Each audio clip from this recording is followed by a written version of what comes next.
Hello, everybody, and welcome to At Your Own Pace. When you're first starting out, it's gonna be hard. That doesn't mean that you don't belong there. I can do whatever, and it's just me being a ridiculous dad that wants to do some good in the world. Keep moving forward. It's like a Walt Disney quote. Whatever that means to you at that time, that day, that race, just keep moving forward. I can do this. I am going to do this, and I will do this. If you're an early morning, 4 a.m. alarm person to get your run in, or you're like me who likes to sleep in and so you'll run at 7 p.m. Either way, it's hard, and I'm going to cheer for you, get to your goals. And if you don't, I'm going to be the shoulder for you to lean on as well. It's forced me to get myself uncomfortable. And I think I've starting to get that comfort with the uncomfortable. Why don't I deserve a chance to be happy and not beat myself up over a bad run? In more ways than one, running probably saved my life. This is where we highlight runners of all backgrounds, paces, and finish times, sharing stories that inspire, connect us, and celebrate our community.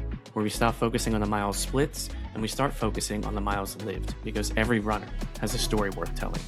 You won't hear about PRs, but you'll hear about the mental battles, the moments of profound connection, the personal healing, and the sheer joy that's found on the roads, trails, and tracks. Now, today's guest is a beast of consistency and inspiration. From a simple 5K app start to becoming a 45-time marathoner and multiple Boston qualifiers. She's proof that you don't need elite DNA to make big things happen. So without further ado, I want to welcome Krissy. Hey, how are you, Mike? I'm good. Thank you so much for joining me today. It is a privilege to have you on here. I've been following you for a while. I love your content and I love your energy and your personality. It is so inspiring, but it's also so contagious in terms of the positivity and the happiness that you bring to the running community because of your passion for it, because I can see it in every single thing that you post. But I want to talk about a couple things that we go way back to the beginning based off of just what I've been able to find on you. But if we go back to 2010, right? And tell me if I got this right. So you started with a 5K app, is that correct? That's correct. Yeah. And I was just right when you said that, I'm I wonder what phone it was that I used. It must have been a really rudimentary app, but yes. I mean, back then, I think I was using the Couch to 5K app. Yeah. Or at least I tried to, and then I just kind of gave up. But when you started with that 5K app, at any point, did you imagine that one day you would be a 45 plus marathon finisher? Definitely not. I didn't think I'd ever run probably anything more than a 5K. A 5K seemed incredibly daunting at the time because if you've tried that before, I remember I think the first run you have to do is not even a minute, right? And you're just I don't know. I don't know if I can make this whole minute. Oh my goodness. Oh my God. I remember when I started running, I trained for the first 6 months on a treadmill because I don't like to run in the winter outside because I have Raynaud's and my hands literally freeze and they are painful. And so I would get on the treadmill, and when you press start, it just goes for 20 minutes. And I was I just want to be able to run for 20 minutes without stopping. Little did I know that took 2 months to do because I was just I could run maybe 20 seconds and then I just got completely winded and had to stop and walk. Yeah. And I tell the story about my wife. I got her to run her first 5K about, I think it was 2 years ago in New York. And I recorded her crossing the finish line and she was exhausted by the end. Oh, yeah. And she came up to me and she was I loved crossing the finish line. It was everything before that I didn't like. And I was you know what? Touche. I mean, yeah, fair enough. I was pretty much opposite because I started running when we lived in Florida and it was in the summertime. Oh. So I remember the first few runs, I was telling people at work, I'm oh yeah, I'm starting running. And they're now? Why? I'm well, might as well. I lived in Florida for about 8 months during the pandemic. My wife, then fiance, lived down there with her parents. And I grew up in the Northeast. So, it's freezing during the winter. And I was actually really happy because I didn't get the winter blues or anything like that. but I would go outside and run. And even in like December, it was 90 degrees, and I would run like a few minutes and be like, I feel like I'm on the surface of the sun. Right. This is terrible. And that's really funny when you said, yeah, I'm going to start running. They're like, do you know what's outside? Yeah. Like, who threatened you? Like, why are you doing this? Yes, exactly. Who's holding a gun to your head? Please tell me. What was the thing that kept you like going from that first 5K all the way up to a full marathon? I'm just like, I've always been a person, even before running, just like in my personality. I like setting a goal and like having a bunch of like small little goals along the way. I like physically checking off boxes, like, you know, so I'd write all training plans in my planner, you know, like write them out, like have a little box. I draw a little box, you know, check it off. You know, it's very physical for me. But the funny thing is when you say, like, how did I get to the next one? Like, so shortly after starting to run and doing my first 5K in Florida, we actually moved up to Northern Virginia. And I started a new job in DC. And like there, like the vibe was so cool. Like the people in my office were so much fun, but I was not used to like socializing. Like, you know, they're like, oh, we're going to go out to a bar after work. We're going to do this. We're going to do that. And I remember once I had like severe social anxiety about like hanging out with everybody outside of work. And they were like, oh, we're going out tonight. And I like literally got on my computer and I was like, what excuse could I come up with that's like going to be believable? And I saw that there was going to be a 10K the next morning. I'm like, oh, I have a 10K tomorrow. So I have to go to bed early. And I like signed up for it while I was talking to them. That's incredible. And I was like, oh shit, now I have to run a 10K. And you had not trained for a 10. Nope. No. I think the furthest I ran was like a 4 miles or something. Also 2 more miles. It went fine. I was going to ask how to go. It went great. And actually it's really funny because my one memory of that race, it was like a charity event for some type of like colorectal cancer, but it was like in October. And it had like the t-shirt had a ghost on it, and I still have the t-shirt. But I remember that was the time that people were wearing those Vibram 5-finger shoes. Yeah, I have a pair of them. And I had a pair, and I ran the 10K in them. And I ended up like, ironically, all these people like saying, you know, like I didn't want to socialize with people at a bar, but I ended up meeting many new friends at the race because they were like, tell me about these shoes. They are so weird. So yeah. That is incredible. You pick like the one thing to wear that would be like the talk of the town. Yes. But not on purpose. You just decided to wear them. That's hysterical. My goodness. That's like when I see people during marathons who don't wear shoes at all. I'm like, you're either doing this because this is the only way you know how to do it, or you want someone to come up to you and be like, tell me about this because I'm very intrigued. Yeah, have you seen like those sandals people wear, like the running sandals? Yes, I did the Brooklyn half like 2 years ago, and I actually took a picture of the person in front of me and I sent it to my physical therapist. I was like, look at this. And he was like, what the He's like, Mike, no. Yeah. No, he actually was the one who recommended that I buy the 5-finger shoes. Oh, that's funny. And they gave me the worst shin splints of my life. But I was also a really big heel striker at the time. So, but I would walk around and I remember I would be like, my wife and I would go out to like Walmart or something to go food shopping. And I would go to put them on. She goes, absolutely not. Take those off. No, I won't be seen with you wearing these. So jumping forward a little bit, for your Boston qualifiers, your PR is 3:26, and you've BQ'd a couple times. Is it 3 times? 3 times, yeah. 3 times. So I want to ask, which marathon, whether it was a BQ or another marathon that you've done, felt like your biggest personal milestone?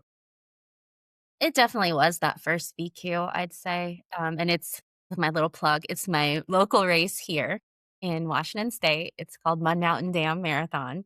Mm-hmm. The inaugural year was the year that I BQ'd. It was 2021. So I was a little anxious because, you know, when you were trying to like get like a really good goal, you want to study everything about a course. You want to know like strategies, like watch your race reviews. I was like, okay, no one's done this marathon before. But the race director contacted me and was like, you're okay. it'll be fine. Like, ask me anything. And he was so chill. And he's actually also like the owner of TCMA, who I'm ambassador for here Okay.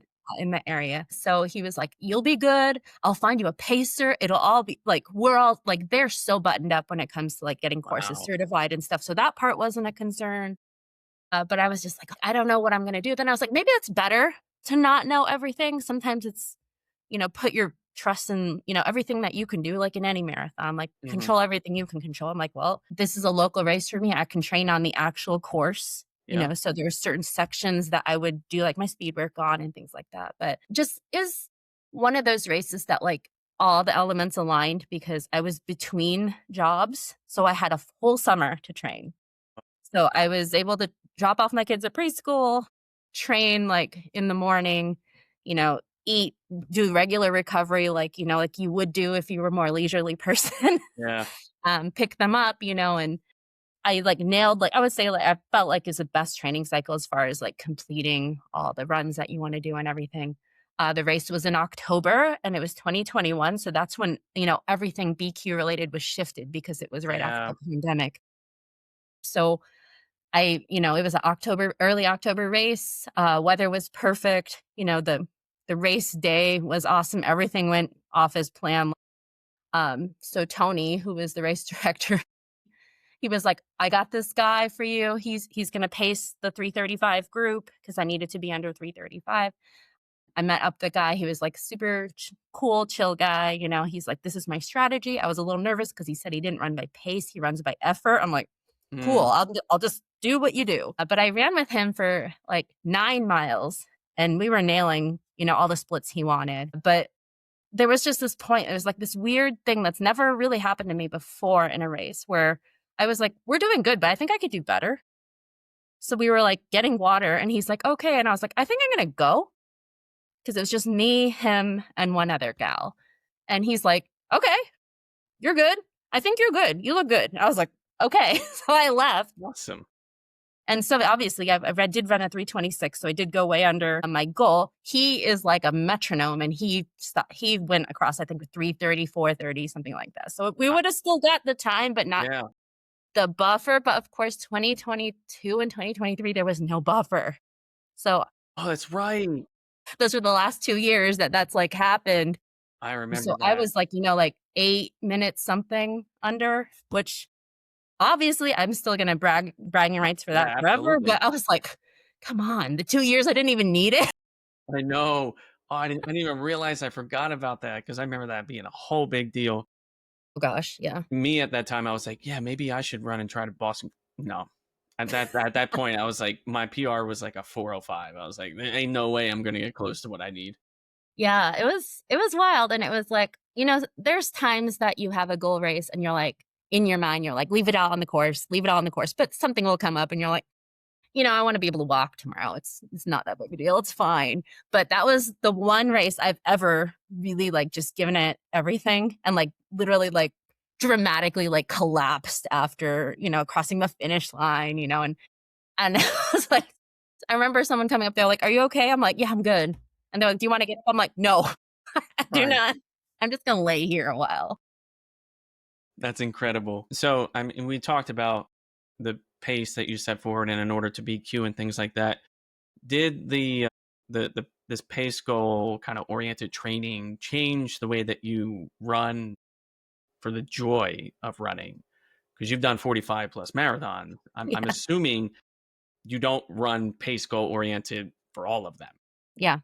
That's totally correct. And that's the thing I like. And actually something that really crystallized just like recently, I did a half marathon, a local half marathon. And I had like no goal because it was just like, I have some friends that do like pop-up events in the area and they just needed more people to sign up. So I'm like, yeah, I can do.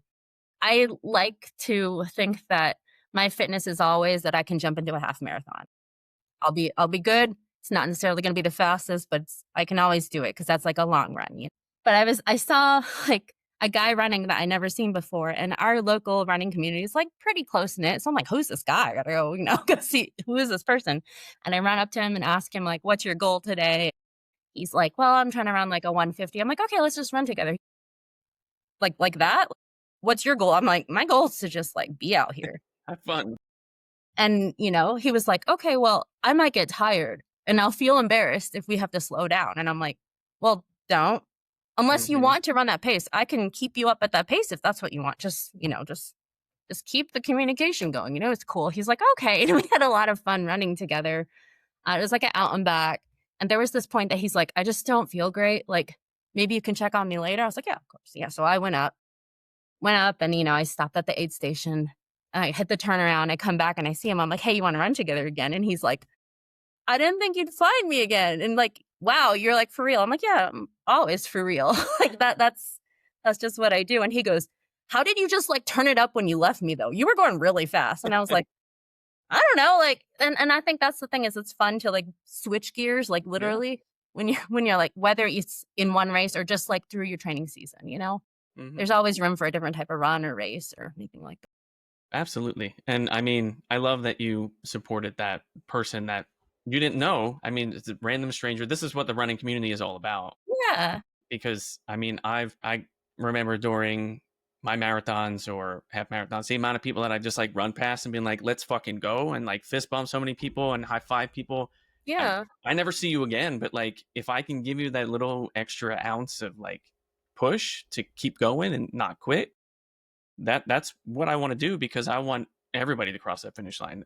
I mean, This is a perfect example of like, I don't care if you cross the half marathon finish line in an hour or 3 hours. Like, we all get to the same finish line. If there's a medal, we all get the same medal. Yeah. We're just here to run. Like that's it. That's how I always feel. It's like, yeah, we all belong, it's just, it's like that, like it actually like makes your race better that other people are doing other things. Like how weird and not cool would it be if everyone went and ran the exact same pace, like had the same race, it's exactly. Now, as a master runner, is it masters or masters? Yeah. Master? Masters. I should know this because I'll be I'll be a masters runner in 2 years. Okay. Get ready. How has your relationship with running changed compared to when you were a little younger? So like, cause I did start running, I feel like I always call myself an adult onset runner. So I've always felt like I've always been older than other people. And I think more recently, there's been more people starting later, which I really highly encourage, especially if it's something that aligns with like your health goals and things like that. I hope you're not like being like, told to do it. Like it's something that you chose to do. But I had a very unique like launch into masters running because I ran my 40th marathon on my 40th birthday. Nice. And I won the Masters Women's Marathon. So wow, happy birthday. It was the best birthday present ever. It was the Knoxville Marathon. It was fantastic. I got to celebrate at Dollywood, which was magical. Like incredible. It was just so great. So I think like, every time I just think of like aging, it's like it really is your leveling up. I'm like, this is like just cool. It's not a limitation. It's just like an invitation to like do more and see what you can do, whether that's your pace or whether that's just a different distance or whatever you want to do, like a different goal. But I mean, I have to say, like that was the best way to become 40. Well, yeah. And it was so cool because I was there for my 40th marathon. Like I was like, oh, I would love to like BQ again, which I did. I went right under. It was like, it had just changed to 340 and I ran a 339. But and my pictures were very dramatic because I'm like, I have to get this 339. I go right under the line. But I didn't realize that like it was one of the like the big RRCA like championship races. So like I got a trophy for the win. Okay. But then like through the next few months, I got like this medal from RRCA that was like women's masters winner. I was like, cool. And then like a few weeks later, they sent me a prize check. Like I've never got money from winning. And I was like, this is awesome. It was just like the prizes keep on coming. This is like the best year ever. This is the best birthday present I've ever received. 100%. I'm like, highly recommend turning 40 and winning stuff. I will keep that in mind when I run my marathon when I'm 40. Yes, please. I was like, maybe I could run my 40th marathon on my 40th birthday. And then I realized I would need to run 24 more marathons in the next 2 years. I don't think that would be possible for me. Yeah, I mean, it could, but I don't know I what the finish entered line it. would Yeah, be. it was the summer before because my birthday's in April, so it was the summer before that I was like, if I do 11, so I did like it was kind of like expedited, but like Mhm. it was not extreme. Like it was doable Yeah. physically. Doable. Now, when did you start running? In 2010, yeah, like when I did that Couch to 5K, like that was the first time ever. Like before that, that did not sound appealing to me. Mhm. Like I said, I lived in Florida, so I was working at Walt Disney World, and they do have races, at Disney. Oh, yeah, I've done the Disney World Marathon, yeah. So I did like a 5K before, but it was like not running. It was definitely like participating. Like did Now, it with a friend. when did you run your first marathon? My first marathon was in 2011, actually. So 1 year after I started running, that's when we were living in Virginia, and my first marathon was the Richmond Marathon. Okay. So Yeah. I'm assuming once you did that 10K, you were like, let's keep going. I'm like, let's bring it. Yeah. So actually, like the Disney thing is kind of what then propelled it because I wanted to do the Disneyland half marathon. Mm. And at the time they were Labor Day weekend. So I'm like, okay, so I have That's like perfect. a year, to get to half marathon after that 10K went well. Yeah. I was like, okay, I have a year to train for a half marathon. But then, I find out from my friends that the Walt Disney World Marathon was in January. And if you do 2 half marathons, you get the coast to coast medal. And I was like, Mm. okay, let's do it. And halfway through the training and I did pretty well. Like I was happy with my time at my first half marathon, even though I was like the biggest newbie. And like, I tell this story all the time, but like, I'm such an idiot for that race. Like I didn't know you could not run. Like I thought you had to run the whole time or they'd sweep you. Like I heard of sweepers, but I'm like, I didn't realize it was like pace sweeping. Like if you didn't reach If they the see you cutoff, I was walking, just they like, take you if off. they see you, you get out of here. I think I'll pull you out like, like with a hook. And I was like, oh no, so I ran the whole time. I like ran like because like you said, you've done the Disney races before. There's certain bottleneck areas, places that get more crowded. I was like running in the, grass and like, running around. Goodness. I'm like, I cannot stop. They will get me. That's incredible. I love that. I love that. I'm just picturing somebody now like running onto the course who's walking like, get off. What are you Get doing? out of here. What are you doing? This is a running race. What do you think you're doing? My goodness. So, I mean, do you have so many marathons that you completed? I mean, that's 45 marathons in 14 years?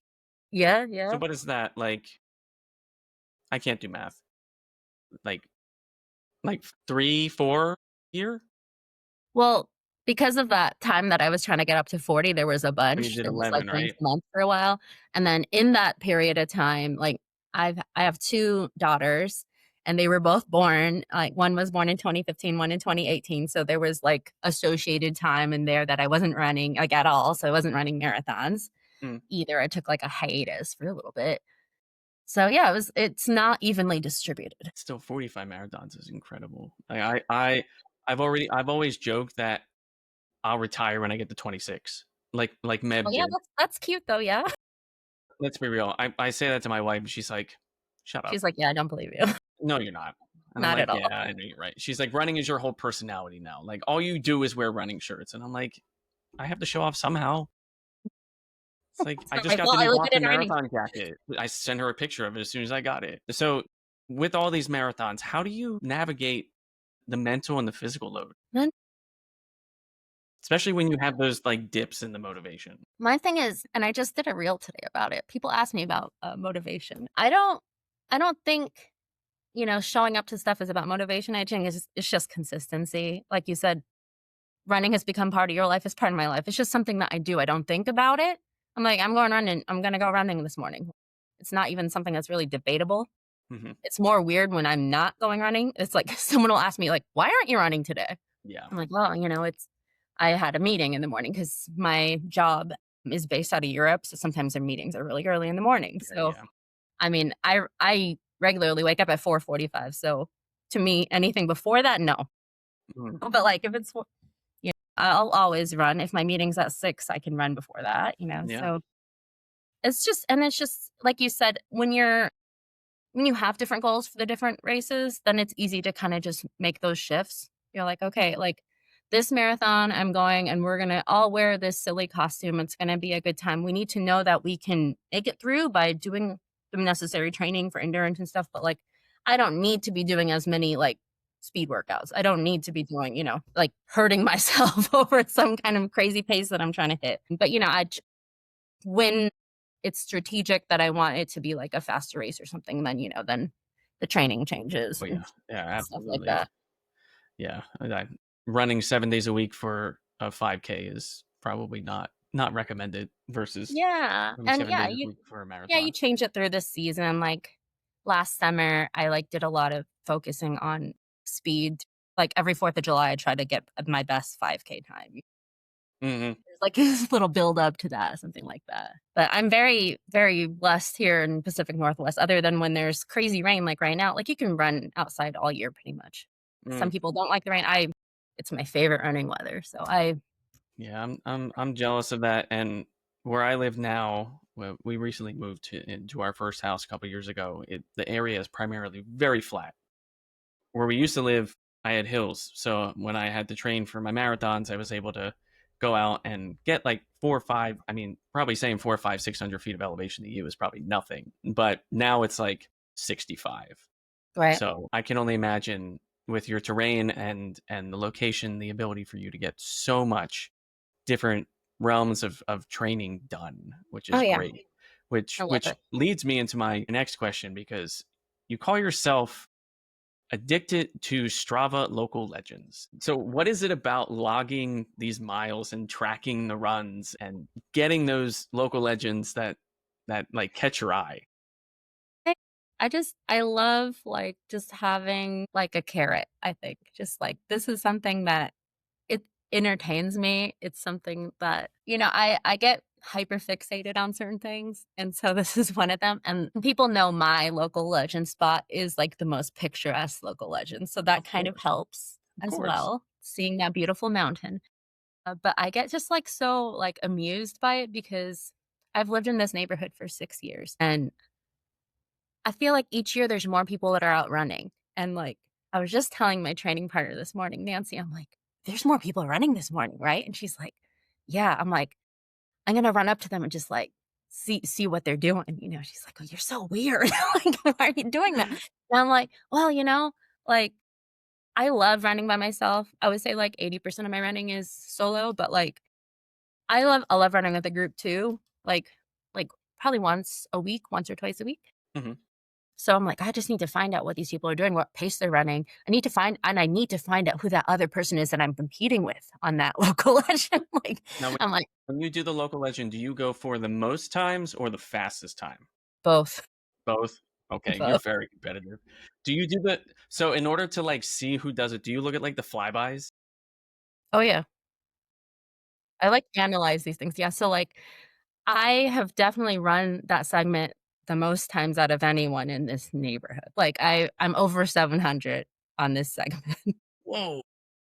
But yeah, so it was a big focus to try to over this up through I think it was May that I hit the time. I was trying to be the fastest woman running it because I was like a few seconds behind 2 women. One woman who I like investigate these people. I'm like, I Like, know do I this. report you?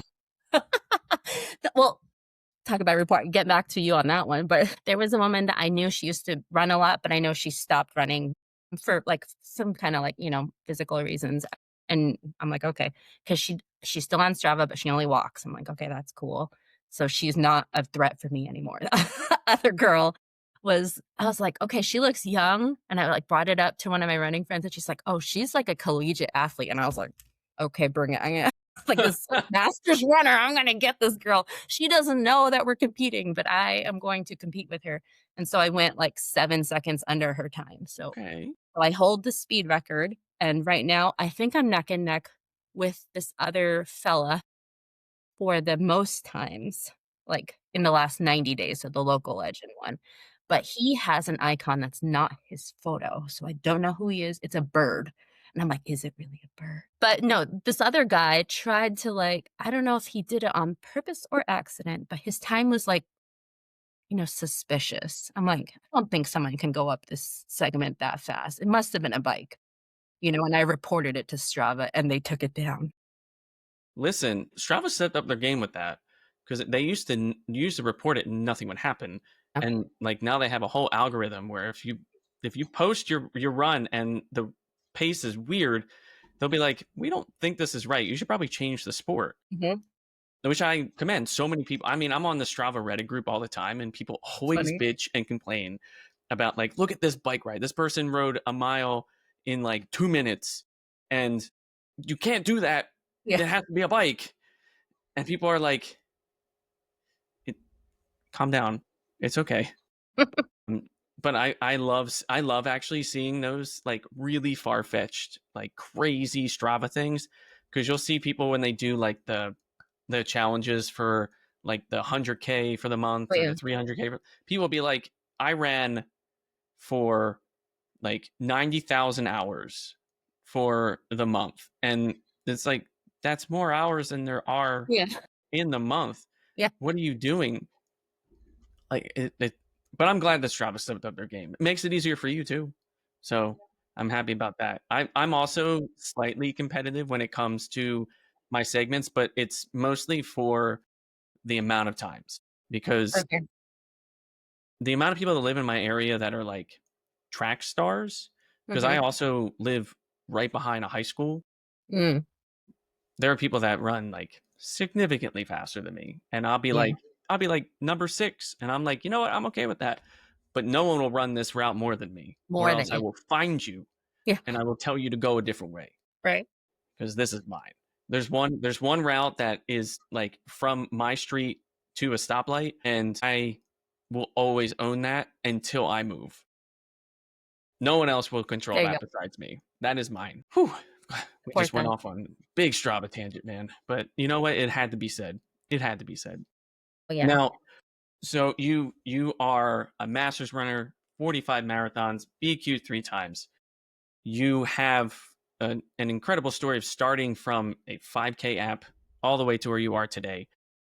What do you hope that your followers or other fellow runners that, or be introduced to you, whether through this or the algorithm or what have you, take away from your journey, especially for those that are just starting out? I think the most important thing is like I read this in and I'm trying to remember her username, but there's a book that I read from someone that was on Instagram, and she read this book, and it was about like, I'm sure you've seen these memes before about like, you can call yourself a runner. Like, people are like, can I call myself a runner? I don't run a marathon. Like, I don't run this pace or whatever. They're like, you can call yourself a runner. And I think that's cool. But also like, I don't go up to someone like in my regular life and introduce myself as a runner. I introduce myself as a person who runs. Like, I think you can be whatever you want to be. Like, you can have a very varied experience in the running journey, and you are always welcome to change your direction. Some people are like, I don't want to be competitive. Like, I want to just have fun. I just want to like wear a hot dog costume when I run a marathon. I'm like, that's cool, but you don't need to like pigeonhole yourself either. You can change it up. And I think that's one thing I really recognized when I started following you is like, there's some races that you're like, I'm going to go out there and kill it. And this other race, I'm going to be like, hey, I'm going to go out there and like say hi to as many people as possible. And like just have fun. And that's okay. Like, you don't have to be you're not one person to everyone. So why ever should you try be to one put type of yourself in a runner box? always? Yeah. Those people that go out there and they just like always go hard every single time, and they're just like aiming for a PR, and then when they don't, I mean, I'm guilty of this sometimes, and they get super mad. Those aren't necessarily the runners that I want to be around. No, and it's not healthy to just always be stressing yourself out. Like, I run because it's fun. It's fun for me. Yeah. Like, if I ever got to this point where I'm like disappointed in my performance or something consistently, that's not fun anymore. Like, it's okay to take a minute. Like, just like what last month when I ran Philly, like I had the best weekend ever. Like, the whole experience. Yeah, your pictures were awesome. It was so great. I didn't reach my goal time for the marathon, and you know what? I was mad for like 12 minutes. I was like, like I could really break it down. Like, where's the part that I ran too slow? Let me look at my splits. Like, what could I improve next time? And I'm like, but see, that's the thing, as I can improve next time if I want to. Like, I know what to do. Like, I need to look at the things that were really great out of it. And that was really easy because so much of the weekend was just incredible. Like, so I came out of it like, yeah, like, oh, boo-hoo for me. Like, I'm like 8 minutes that I could have ran a little bit faster. It's fine. Yeah, I mean, I saw your posts and your stories during that weekend. You had the time of your life. You were going to shows, you had great food, you were hanging out with amazing people, and then running the races, your pictures were just like full of so much happiness. And like that that's the kind of running community that I want to see. Mhm. Is the are the I mean, you also supported other people who were running. So it's like you're lifting people up while also going out there and having fun. And one thing that I think a lot of marathon runners forget, because we focus so much on our finish times and our paces, is like the average person doesn't run 26.2 miles. Yes. You've done 45, I've done 16. There comes a point where you pointed out about just like, if I don't run, it's weird. And the same thing with me. And we are now at this moment where it's like, and I have another marathon. It's just the thing that I do now. It's not like the first or second or third marathon where you're like, oh, I'm so like nervous and I don't know what to do. Now we have like tried and true things that work for us that we can bring into every race and we don't have to worry about it. And it becomes like this easier thing. But the moment that it becomes less of a I get to and more of a I have to, Right. then we run into the issue of like, it is probably not healthy for me physically or mentally. Yeah. And I think, yeah, if there's anything kind of just circling back to what you asked, if there's anything I want people to like take away is like always say hi to me. Like if you see me. Like there's been so many race weekends that I go to that like I'll get DMs later and people are like, "Oh, I saw you at the expo, but I like didn't say hi." And I think you said something about that recently too. And like that something like that happened to you. But I'm like, why? Like this is why I'm here to like meet you and talk to you Hmm. and just like like have fun and tell me about your race because I want to hear about it. Like and I get that from people that have inspired me that way. Like one of the things that I got to do in Philly was go to some VIP events, being an ambassador, and I met Lauren Fleshman, who's been like my huge inspiration for so many years. And she was like the most active listener I've ever experienced meeting ever. Like she's like, tell me about your race. Tell me about what you want to do, you know, and this was before the race. After the race, I saw her in the VIP tent and she's like, "How did it go? Did you reach your goal?" She remembered what time I wanted to run. Like, I'm like, if I could be like a percentage of like that to somebody in the world, like that's would make me so happy. Like that's all I need. That is awesome. That is awesome. I mean, I will say that at the expo and then at the 8K on Saturday, I was looking for you. I was like, is Krissy here? Where is she? Is she? I also started late for the 8K because the parking lot that I paid to park in was full when I got Jeez. there. So I literally moved the full sign and just drove in. You're But such a rebel. to be fair, there was a guy in front of me who moved it. And when he was putting it back, I said, leave it. And so then I drove in and put it back and then drove in and parked There you and go. then booked it to the starting line and started like right before the second group started. Oh, wow. And yeah, that was very stressful. I literally was like, I called my wife. I was like, I think I just drove here for nothing because I don't No. know if I'm going to be able to run this race now. But luckily I could.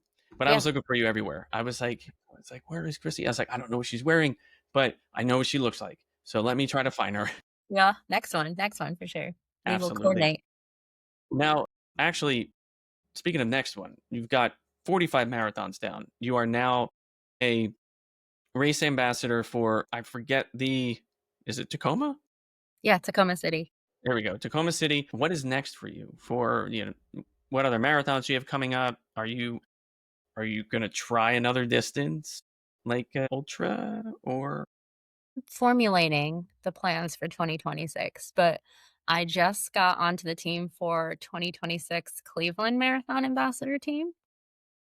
So that was I just found out that this week. I've never been to Ohio, and people are like, "Why are you so excited?" I'm like, "'Cause I've never been there." I have this, like, loose goal of 50 states. Mhm. You know, like, some people are very aggressive with it. I was aggressive with my number, but, like, I'm at 12 states because there's a few states I've done many times, and I've done the majors, so, you know, those don't count in none either. But I'm like, yeah, I think traveling for races is just so much fun to like discover new places, and just like the vibe of city. You can find out so much from the way that they treat their running community. Like that's one of the reasons I think Philly was just incredible, and I will likely go back to Philly. But it's just really great, and so definitely more marathons on the horizon. I'm trying to figure out if I want to really concentrate on a faster quarter distance or to, go the opposite direction. And I've done two 50Ks. So I'm like, should I would love to try a 50-mile, maybe. The JFK 50? 50. Yeah, so that's on my list. That's on my list. I've heard that's a great first 50. So we'll see about that. So we'll see how 2026 shapes up, but I'm excited just to see what's going on. You think you're going to try to BQ again, or? It's a lower priority for me now because I loved Boston, and if I was that person that's like one and done Boston, then I'm like, no. Same. 2 Bostons in a row, and then I was like, oh, the next year it's fine. But then I went this year, just like your banner back there, and it was a great experience because I ran my course record this year on Boston. So I'm like, if I don't run Boston again, I feel good going out on this time. Like, Yeah. I think that just the experience of the Boston Marathon, not just the race, but like the whole vibe of the city and everything I wish everyone can experience it, just because it is hard to explain to other people. Some people like have a preconceived notion, I think, about what the Boston Marathon is. And I really think it is becoming more inclusive than before. Like it's still kind of in this zone that I think some people feel it's maybe hard to access, and it has some work to do. But I really I love Boston. It's just a great time. But it's not high on my list anymore just because I've done it a couple times. I would be interested in doing like, the one that they do the weekend before Monday. That's like the true, what is the race called? That's like the Boston one. That's like the real Boston or something like that. Yeah. I think it's actually is it on Saturday? Or it might be on Sunday. Yeah. The day before it. And yeah, it's like a whole different route. Yeah. And it's kind of cool because it's kind of more like locally created and stuff like that. Yeah. And like highlights, places of significance in Boston, which I think is really cool. But I'm like, but it's still going to be the Boston Marathon prices. So do I want to do that? Yeah. Unfortunately, it's can't pricey. escape those prices for the Boston Marathon. It's crazy. There's so many good races in the US and the world. So I know. It's I signed up for my third non-major for next year. I'm doing the Durham Garmin Marathon in North Carolina. I don't know what it's like. I don't know what the course is like, but Garmin gave me 50% off code, and my wife's family just moved to North Carolina, not that far. So I was like, cool, we can visit, and I can also run a marathon. My wife will be very mad because every time we go on vacation, it revolves around some sort of race. Well, yeah. Welcome to being married to a runner. Yeah, there you go. It's funny, you're the second person that I've talked to who has done multiple 50Ks.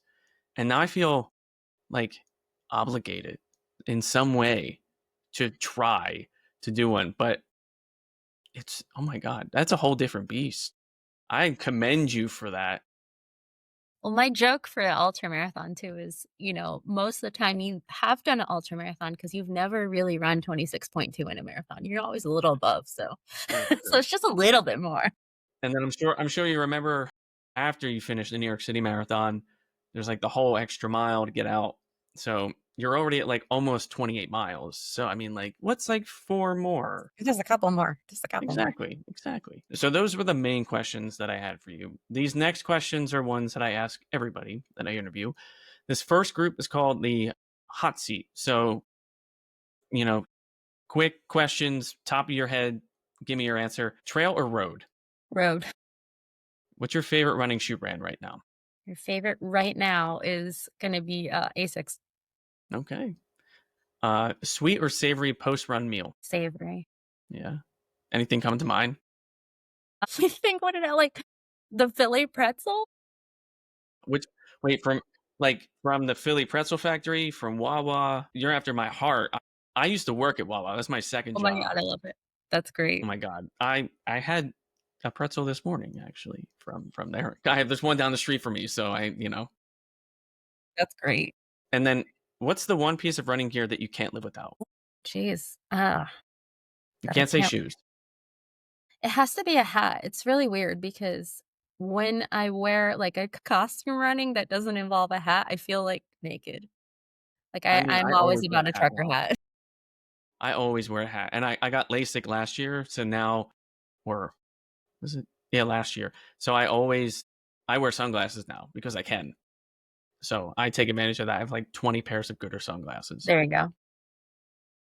And then these last two questions are more of kind of a legacy closing kind of statement. But if you could give one quote or a mantra or line that gets you through the tough miles, I'm kind of putting them together for something called the Motivation Library to share with other people. What would that mantra be for you? For me, the one I usually, this is really strange. Most races, right before I get to it, something will come up like in a song or a movie or something, and there'll be like a line and it'll be like kind of for that race. But like my overarching one that I always come back to is keep moving forward. It's like a Walt Disney quote, and it's in the movie Meet the Robinsons when it's just talking about, it's just you just keep going, and whatever that means to you at that time, that day, that race, just keep moving forward. And it's a great mantra. And that is absolutely true when it comes to running. I mean, and life in general. And then last but not least, so the picture, you decided to run Philly again next year, right? There's a Wawa pretzel waiting for you after the finish line. As you're crossing that finish line, what song is blasting in your headphones? Gosh, how am I have so many custom playlists. This one is really hard for me. I mean, the first thing I think of is some kind of Rocky montage, just because it's Philly, like the training montage. But I think, what is it? The one that actually was on my playlist and I would always add is Higher. It's by Naked and Famous. It's just like a kind of like you just, the end of Philly is just, so many ends of marathons are very, epic, but like reaching the end of Philly was just like, I was exhausted on Kelly Drive. Like like a mile 25, I was like, why? Those hills are no joke. Manioc I'm is insane. I'm like, why? But then like the second you start hearing the crowds at the finish and it's like where the barricades start, like last year I was in Philly and I was spectating, and that's where I spectated with my megaphone and everything. The second that you see those barriers, I'm like, I can do this. Like I where did this energy come from? It's just incredible. I mean, maybe like I think anything could be playing and it wouldn't matter to me because it's just like You're just I'm just feeding off the feeling crowds. like angels singing. Oh, yeah. I know that feeling so well. Well, those were actually all of the questions that I had. Krissy, I really want to thank you for jumping on the podcast today to discuss your story and just the incredible amount of success that you have had in your running journey, from your 45 marathons, starting with that 5K app in 2010 to where you are today, winning the Masters on your Yeah. 40th birthday, and then getting additional presents as time went on. Incredible. And the only suggestion that I would have for you is go find out who that person is in Strava who is the bird, and either report them or beat their time, because if you need me to come out there and find them, I'll help you. You just let me know. I gotta hang out with it's like a reel that someone's like two people and it's like, hey, you want to go for a run? And the other person goes, yeah, your pace or my pace. And then it's like someone running and they're running circles around them. Like, I will do that. I'll find Mark and I'll do that with him, because then when he runs up once, that's me running up it 3 times. So win-win. Exactly. Just thank you again. You, like I said at the beginning, your energy, your personality is just so contagious with the amount of positivity that you exude. And I am honored to follow you and to witness your story, because it inspires me every day to right back at you. continue to remind myself that running is a privilege and it is not a chore. And when I start to feeling like that, what I really need to do is take a step back and kind of check myself. Yeah. Thank you so much. Thank you. No, thank you. It was so much fun. So again, I want to thank Krissy for jumping on the podcast. This was an incredible story, moving from her 5K app in 2010 all the way to 45 marathons. You know, even with those small gaps in between when she had her children, and finishing 11 marathons to catch up to be able to do 40 marathons by her 40th birthday. It's just an incredible story, and I urge you to follow her on social media. Her username is Krissymmurphy, and you'll find her incredible, eclectic, and energizing personality in every single post that she makes. But I also want to thank you for tuning in to this episode of At Your Own Pace. It's whether you're walking, jogging, racing, or you're just dreaming of getting started with running, remember that you belong here, regardless of your pace. And until next time, I want you to keep running your story 1 mile at a time, because I will see you in the next one. Bye.